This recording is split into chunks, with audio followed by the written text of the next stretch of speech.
Today, we're talking about something I think a lot of you might feel deep down: the 8 signs of a rare mind. Let's dive right in and see if this sounds familiar. So, does this question hit home? That feeling that you're processing the world on a totally different frequency? Maybe you see things a few steps ahead, or you feel the weight of all these possibilities that everyone else just seems to miss. If that sounds like you, then you're definitely in the right place. This quote just hits the nail on the head, doesn't it? It gets right to the core of what we're talking about today.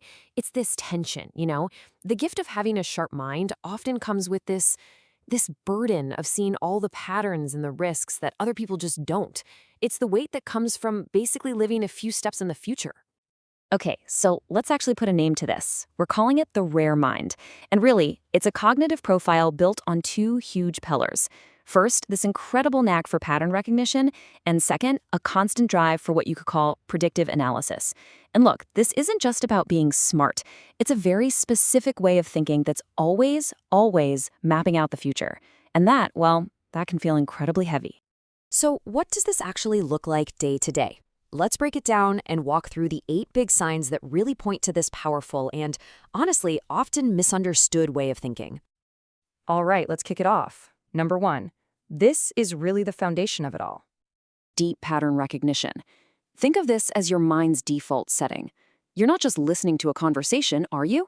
No, you're mapping the subtext, the motivations, you're trying to predict the outcome. It's like you see the entire chessboard, not just the few pieces right in front of you.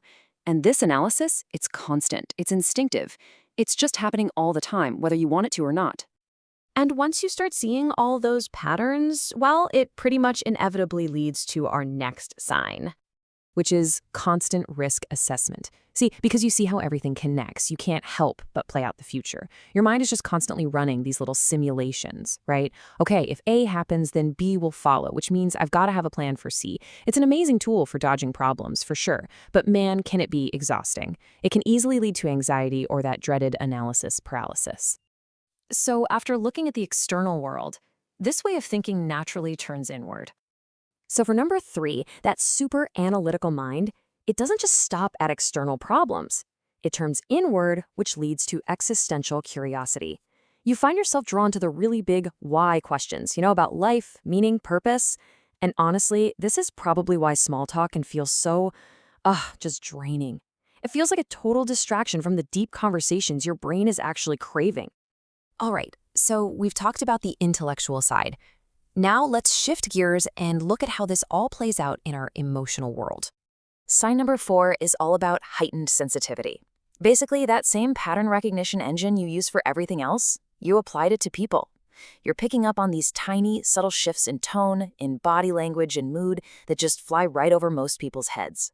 Now, this can make you incredibly empathetic, but it also means you're just absorbing a ton of emotional data all the time. And that's exactly why big social events can leave you feeling completely wiped out. Okay, on to number 5. This one is all about a fundamental need for things to make sense. Number 5 is this intense craving for logic and precision. To a mind that's always seeing systems, things like inconsistencies or logical fallacies, they're like nails on a chalkboard. It's physically frustrating. It's never enough to just accept things at face value. You have this deep, innate drive to understand the why behind every single rule and every statement. And here's the thing. That powerful analytical engine, it doesn't just look to the future. It spends a lot of time looking back, too. Which brings us to sign number 6, overthinking past events. This is when that powerful analytical mind of yours turns backward. You find yourself replaying conversations, replaying events, constantly dissecting them. And it's not always about regret, it's more about analysis. You're asking, okay, what was the system at play there? How could I have optimized that interaction? But this constant mental review, as you can imagine, can so easily spiral into some really harsh self-criticism.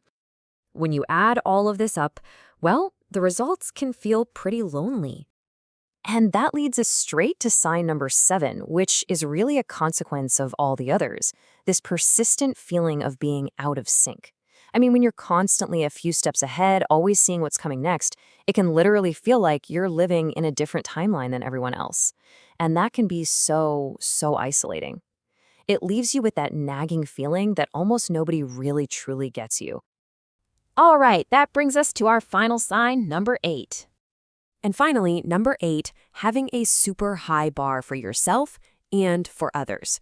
You have these deeply held principles, right? These really high standards. You can see so clearly how things could be, more efficient, more fair, more logical. The big challenge, though, is that reality rarely meets those ideals. And when it falls short, it can lead to this really profound, recurring sense of disappointment. Okay, so there you have it, the 8 signs. But now let's tie it all back to our main theme, the cognitive weight. Let's really dig into why this way of thinking feels so darn heavy. This comparison here really lays it all out. Just look at the difference in processing. On one side, you've got the rare mind experience, constant future planning, seeing hidden connections, all the existential questions, analyzing every bit of social subtext. Then on the other side, a more typical experience, focus on the present, taking things at face value. Now, neither one is better or worse, let's be clear, but one is just undeniably more resource-intensive. And this chart just perfectly illustrates that cost. The mental energy expenditure for a rare mind is, it's on a completely different level.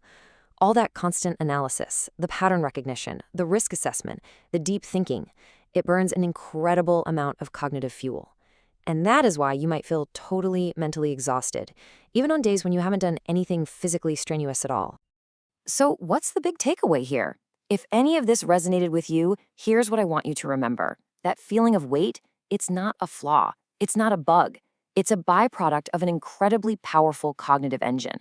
Your mind isn't heavy because it's broken. It's heavy because it's powerful.